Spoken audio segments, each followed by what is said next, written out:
Hai, selamat datang di Me Up Movie. Aku Natyas yang akan nemenin kamu. Sebelum masuk ke filmnya, aku saranin kalian untuk nonton video aku sebelumnya. Karena kali ini aku mau menceritakan lanjutan film Extraction yang merupakan film laga seru dari Amerika Serikat yang lagi-lagi ini adalah original filmnya Netflix yang berjudul Extraction 2 yang dirilis pada 16 Juni 2023 yang disutradarai oleh Sam Hargrave yang melanjutkan kisah dari film pertamanya di mana si Tyler Rake yang diperankan oleh Chris Hemsworth telah tewas saat menjalankan misi. Namun di film kedua ini ternyata dia masih hidup setelah misi di Bangladesh selesai. Petualangan Tyler dalam menjalankan misi berbahaya pun berlanjut dan masih dengan rekan terbaiknya Nick Khan yang diperankan oleh Golshifteh Farahani. Dan sekarang ada adiknya Nick yang ikut serta dalam timnya yaitu Yas Khan yang diperankan oleh Adam Bessa. Kali ini mereka ditugaskan untuk menyelamatkan sebuah keluarga dari gangster Georgia yang bernama Nagazi. Nagazi adalah sekelompok orang jahat. Mereka meyakini bahwa mereka adalah tentara atau gembala yang dipilih Tuhan yang diketuai oleh Zurab yang diperankan oleh Tornike Gogriciani yang keji dan kejam. Dia memiliki adik bernama David yang tengah mendekam di penjara. Misi mereka adalah menyelamatkan istri dan anak-anak David dari penjara tempat mereka ditahan. Sayangnya bukan misi berbahaya namanya jika dapat diselesaikan dengan mudah. Saat misi penyelamatan, keluarga tersebut justru diserang dan menjadi incaran balas dendam Nagazi. Lantas, berhasilkah Tyler menyelesaikan misinya kali ini? Yuk kita langsung masuk aja ke filmnya. Ini dia filmnya. Selamat menonton.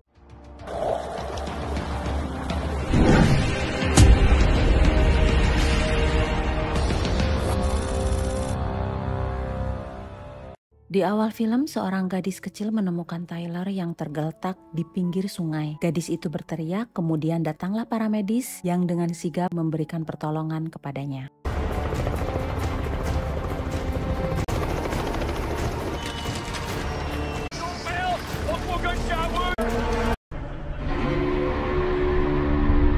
Di rumah sakit, Nick Khan duduk di samping tubuh Tyler yang tak berdaya. Yas berkata kepada Nick untuk mengikhlaskan Tyler. Namun Nick teguh pada pendiriannya dan tidak akan menyerah. Je peux pas le laisser comme ça. Je le laisse pas tomber. Hari berikutnya saat suster sedang membersihkan kuku Tyler, tiba-tiba Tyler membuka matanya dan sadar. Suster itu pun segera memberitahu dokter. Kemudian Nick kembali mendampinginya. Saat sadar, Tyler berterima kasih kepada Nick telah mempertahankannya. Selama di rumah sakit, Tyler melakukan terapi untuk memperbaiki keadaannya.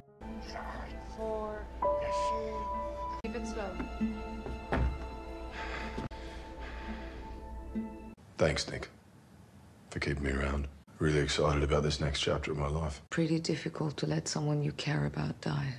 But you fought your way back. You just have to find out why. Di Kojori, Georgia, di sebuah peternakan diperlihatkan ada seorang pria bernama Zura yang mendapat kabar dari salah satu anggotanya, kita sebut saja si Bapak Kuncir, bahwa adiknya David yang mendekam di penjara hukumannya telah diperpanjang 10 tahun lagi.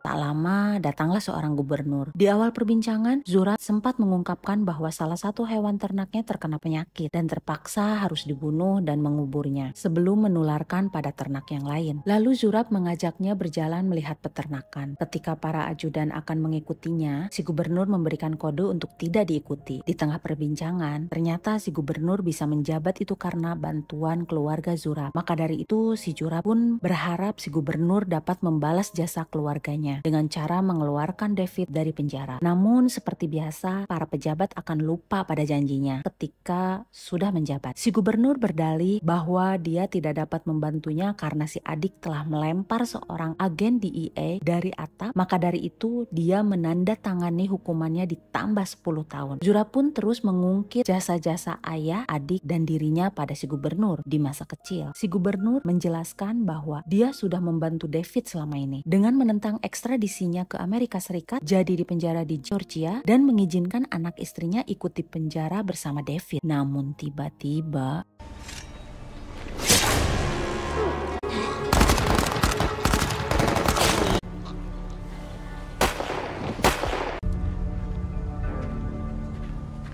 Di penjara Georgia, terlihat David mengunjungi sel istrinya yang bernama Ketevan. Kita panggil saja Keto, yang turut dikurung bersama kedua anaknya, Sandro dan Nina. Terjadi perdebatan kecil antara suami istri itu. Keto tak terima telah ikut diseret masuk ke sel, bahkan beserta kedua anak mereka. Karena dengan mereka tinggal di penjara, mereka tidak nyaman tidur di tempat seperti itu. Tidak bisa melihat matahari, juga kehidupan di penjara tak pantas untuk anak kecil. Namun Keto bingung, jika dia tidak di penjara, dia akan hidup dengan jurap. Sebagai seorang ibu, dia tak rela anaknya menjadi seorang nagazi. Namun si David tak terima dan menamparnya. David mengingatkan bahwa dia adalah seorang istri yang harus mengikuti perintah suami. Nyata milu di penjara oge meren. Ternyata Sandro anak sulungnya belum tidur. Dia mendengar perdebatan ayah dan ibunya. Lalu dia memeluk ibunya untuk menenangkan.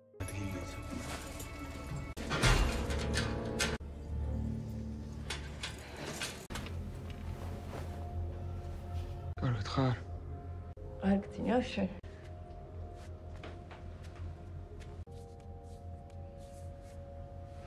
أبدية آره وشسته آره رو قاپر کرکتیک نما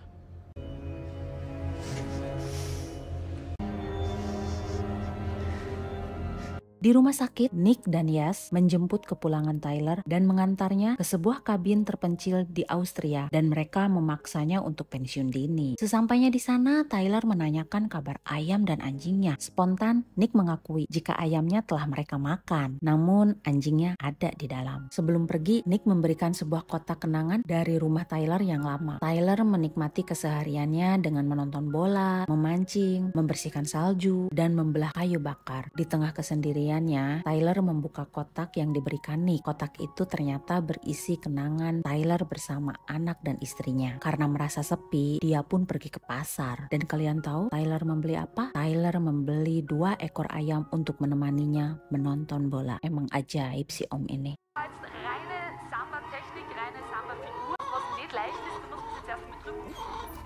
Esoknya Tyler kedatangan tamu tak diundang yang hendak menyewanya untuk membebaskan satu keluarga. Sempat terjadi ketegangan hingga Tyler membuang pelurunya. Akhirnya si bapak ini menjelaskan bahwa dia tahu tentang tragedi Tyler di Bangladesh. Dan dia bertanya, jika pengutusku adalah mantan istrinya, Mia, apakah Tyler akan menerimanya? Mendengar itu, Tyler pun luluh dan mengajak si bapak masuk ke dalam kabinnya. It's that dog wearing a Valentino shirt? Yeah.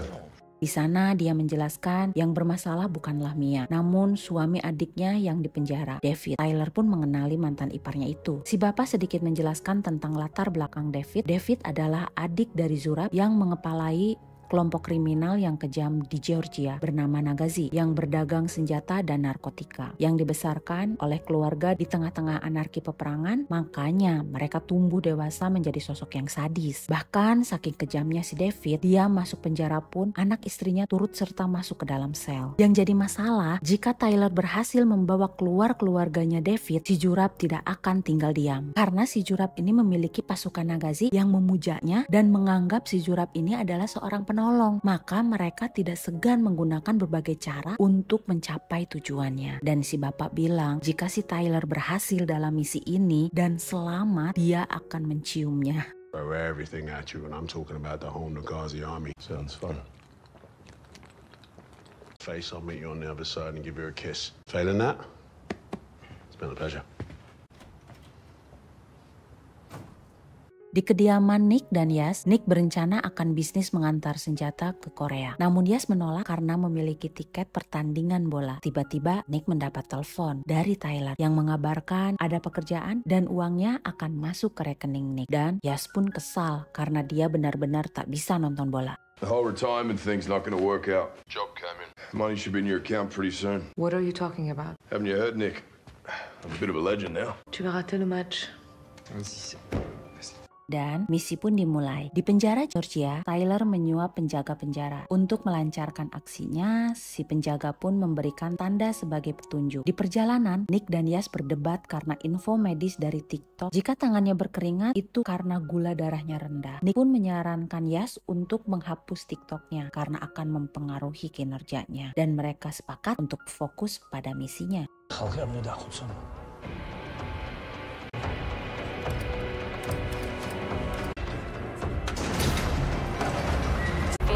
Alpha.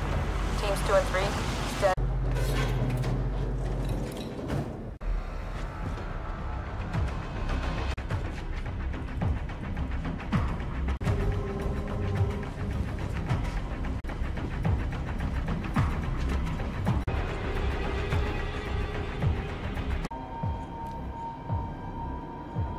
Sesampainya di dalam penjara, Tyler aman sampai selnya Keto. Mereka pun bergegas pergi. Namun si Sandro sempat mempertanyakan ayahnya. Dan Nina tak sengaja menjatuhkan bonekanya. Membuat si tahanan terbangun dan memberikan sinyal kepada David. Suasana pun menjadi chaos. Go.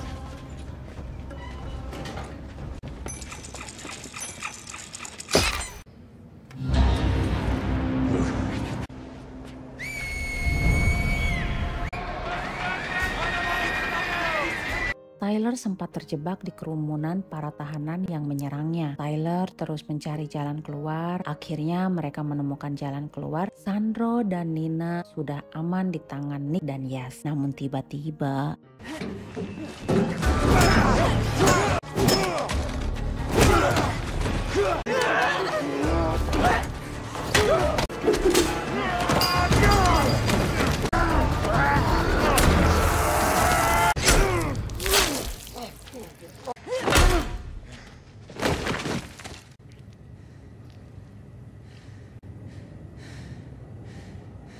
karena sudah terkepung, Tyler dan Keto masih terjebak di dalam penjara. Di tengah pergelutan para tahanan yang bikin liar Tyler, akhirnya Nick dan Yas tiba meledakkan pintu. Tyler dan Keto pun berhasil keluar. Yas mengabarkan bahwa di radio Nagazi sudah tersebar bahwa David di penjara sudah game over.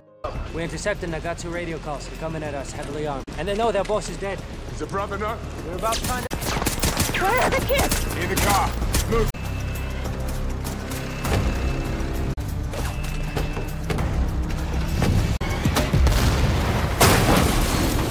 Di tempat lain, Zurab dan si Bapak Kuncir mendatangi markas Nagazi dan semua anggota Nagazi berduka cita atas kematian David. Kemudian Zurab mendatangi kamar mayat dan dia membayangkan kejadian masa kecil bersama David. Dia selalu dihantam ayahnya jika David terluka, yang berakibat dia tuli permanen. Lalu dia tertawa dan memukuli jasad David.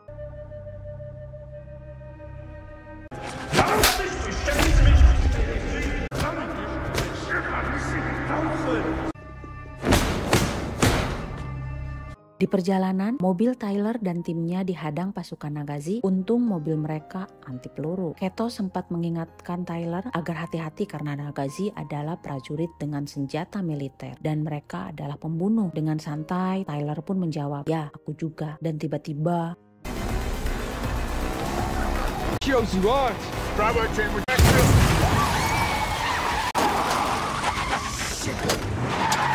beruntungnya mereka dilindungi oleh mobil Nick dan Yas. Sampailah mereka di stasiun kereta dan berlari menuju gerbong yang sudah disiapkan. Di tengah perjalanan, keretanya diserang beberapa helikopter. Kemudian terjadi lagi baku hantam. Di tengah kepanikan, tiba-tiba Tyler menyadari bahwa rem keretanya blong, dirusak oleh pasukan Nagazi. Kecelakaan pun tak terhindarkan. Karena kegesitan Tyler, keluarga Keto alhamdulillah selamat. Walaupun si kecil Nina terluka. Di sana Sandro sempat mengamuk karena tahu ayahnya tewas di tangan Tyler. Dia tak terima. Namun Tyler mengungkapkan, "Dengar, ayahmu mau membunuh ibumu. Kamu pilih ayahmu atau ibumu?" Sandro pun terdiam dan pergi. Nyebelin banget sih nih anak, sumpah. Did you kill him? Sandra, mami sebenarnya. I don't.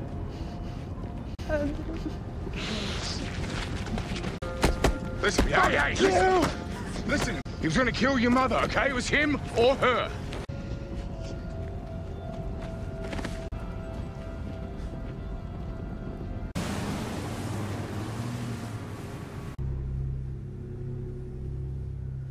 Di markas Zurab, mereka berkumpul dengan para Nagazi dengan mengatasnamakan Tuhan. Dia berdalih bahwa ini adalah penodaan pada saudaranya dan pembunuhnya harus mati di tangan mereka. Zurab pun berkata, "Kalian saudaraku, hidupku milik kalian." Dan semua anggota sepakat bahwa hidup mereka pun milik Zurab. Mereka pun menyiapkan senjata. Si Bapak Kuncir mengingatkan Zurab bahwa jalan ini tidak akan berakhir baik. Yang ada, dia telah menyia-nyiakan nyawa anggotanya. Namun Zurab kekeh pada pendiriannya. 이쪽에 주다 담터대봐. შენ იბრძვი შენი ძმისთვის ძალიან კარგად მახსოვს მამაჩემის ნათქვამი. Di pesawat, Yas sedang teleponan dengan dokter yang akan menunggu kedatangannya di Wina. Saat Yas menyiapkan makanan untuk Sandro, Sandro mengambil ponsel Yas lalu pergi ke toilet. Di sana, Sandro galau, bingung mau telepon si Ua atau tidak. Dan akhirnya, Sandro menghubungi si Ua Zurab. Wah, budak teh, ada pisan.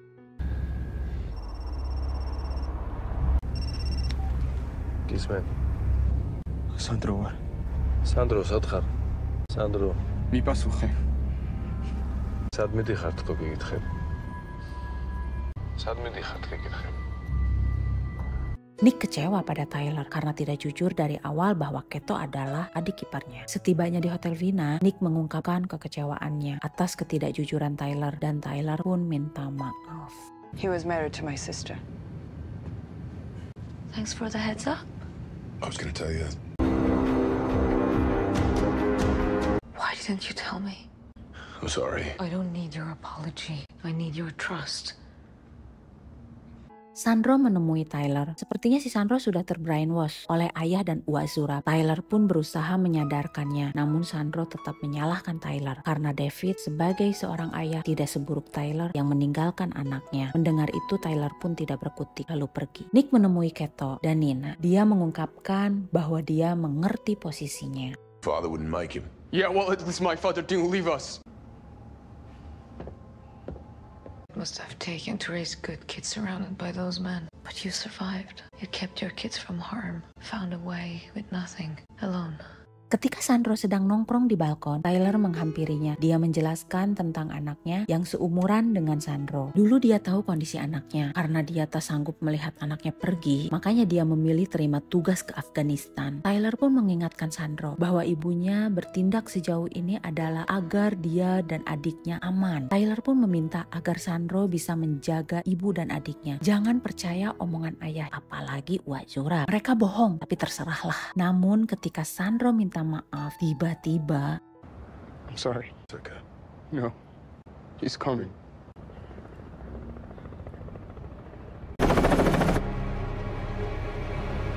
di tengah kepanikan, Keto memergoki Sandro sedang WA-an dengan Ua Zurab. Sandro berdalih bahwa si Ua Zurab dan Nagazi adalah keluarganya. Ih, iya budak, pikirheuleunya Gusti Agung. Keto pun emosi. Aku dan Nina lah keluargamu. Kemudian mereka bergegas masuk ke mobil. Namun si budak boloho ieu malah lumpat ninggalkeun indungna. Melihat itu, Tyler istighfar. Beleguk ieu budak, astagfirullah Gusti. Sandra! Sandra! Kid, voice! Yes! No! Nick, stay in radio contact. Nick pun tak tinggal diam. Dia melindungi adiknya dan si Sandro malah asup ke mobil si Ua Zurab. Mobil Nick kena basoka dari anggota Nagazi dan alhamdulillah Nick masih selamat. You're right.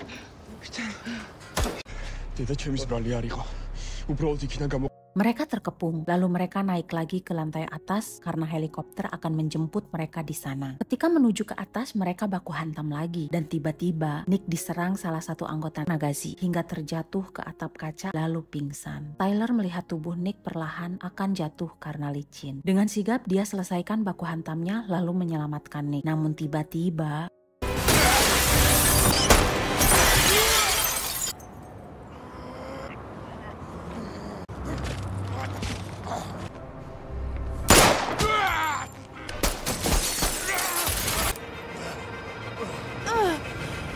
Tyler bertanya pada Nick, kamu percaya kan padaku? Nick menjawab, seharusnya tidak. Lalu Tyler mengayunkan tangannya dan...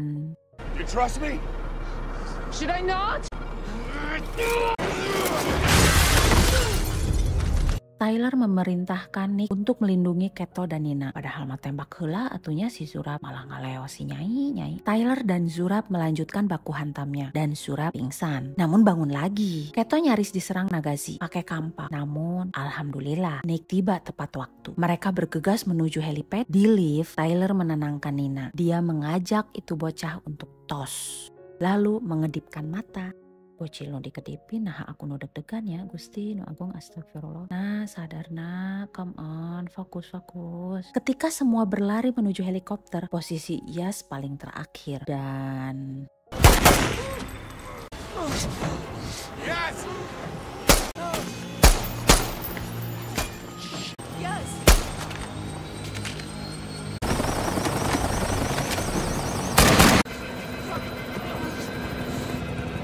Yes! Yes, look at me, buddy. Eyes on me. Stay with me, buddy. I got you. Yes! Di mobil si Ua, Sandro bertanya ke si Bapak Kuncir, apakah si Ua akan membunuh ibuku? Lalu si Bapak Kuncir menjawab, jika kau ingin ibumu hidup, seharusnya kau tidak menelepon si Ua. Mendengar itu, Sandro pun ngadek-dek.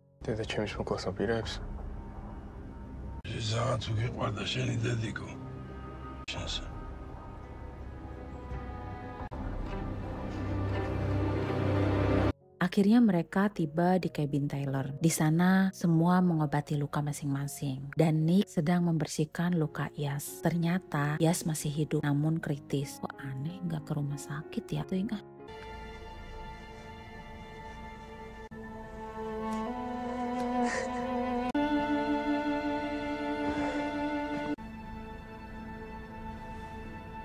Lagi-lagi si Bapak Kuncir mengingatkan Zurab, sudah cukup, 10 Nagazi tewas hari ini. Lebih baik Zurab menjadi teladan untuk Sandro. Percuma jika kau mati atau dipenjara. Sampai-sampai si Bapak Kuncir membuka kitabnya untuk menyadarkan Zurab. Namun ketika si Bapak Kuncir membaca kitabnya, tiba-tiba...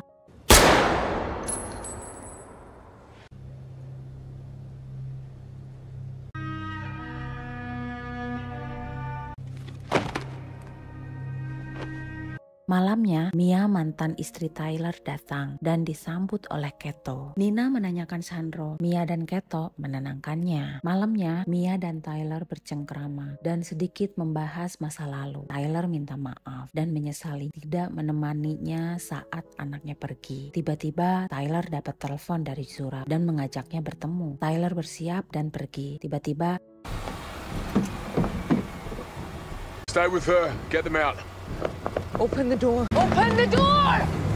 Tyler!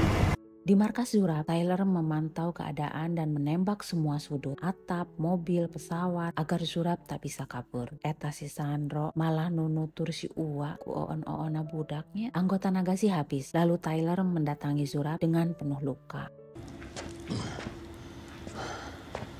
Come.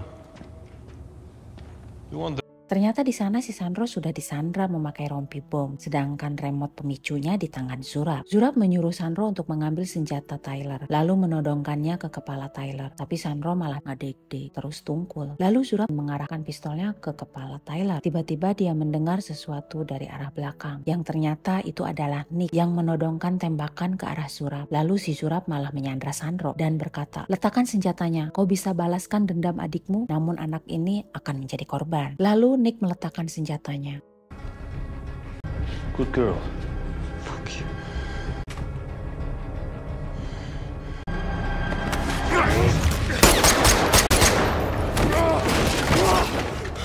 Sandro berusaha membuka rompi bomnya dan menghampiri Nick, kemudian Nick mematikan bomnya. Zurab dan Tyler baku hantam lumayan alot. Ketika mereka mulai melemah, Tyler menemukan sebuah besi di sampingnya dan menancapkan ke betis, paha, dan punggung Zurab yang sedang berusaha meraih pistol di hadapannya. Tapi tidak berhasil karena Tyler menancapkan besi ke dada Zurab. Akhirnya mereka ngagoler bareng.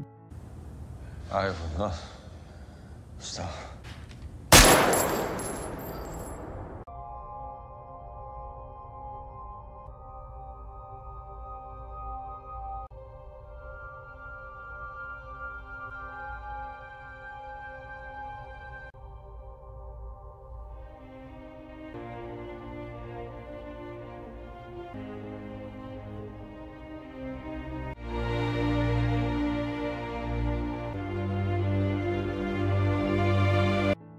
Di penjara Swartzow, Tyler kedatangan mantan istrinya, Mia, yang mengabarkan bahwa mereka alhamdulillah aman dengan perlindungan sebagai saksi. Amerika telah mengambil semua aset dan membekukannya. Lalu Tyler meminta Mia untuk mengambil uang di kabinnya untuk diberikan kepada Keto. Kemudian Mia mengungkapkan bahwa dulu yang terakhir anaknya ingat bukan ayah meninggalkannya, namun dia tahu bahwa ayahnya pergi untuk menyelamatkan orang. Anaknya bilang ingin jadi pemberani seperti ayah. Begitulah dia melihatmu, kata Mia. Mendengar itu, Tyler pun menyadari arti dari gambar-gambar anaknya. And he was so brave, Tyler, when it ended. He said, I want to be brave like Dad.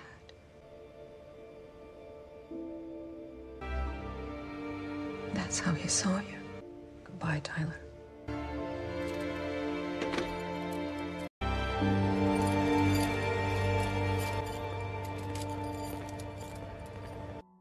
Nick terbaring lemah dengan tangan di borgol. Esoknya, Tyler digiring menggunakan mobil ke suatu tempat. Ternyata di sana ada si bapak yang menawarkan dia bisa mengeluarkan Tyler dari penjara. Namun syaratnya Tyler harus melakukan misi lagi. Namun Tyler menolak. Dia tak bisa tanpa timnya. Tiba-tiba...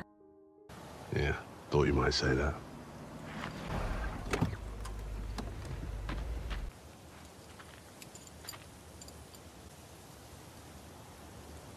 Rake.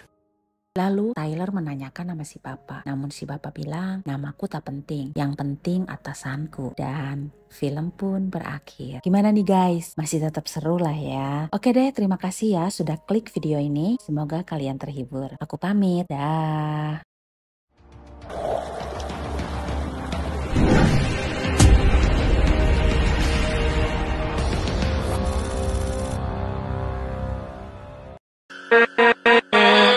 With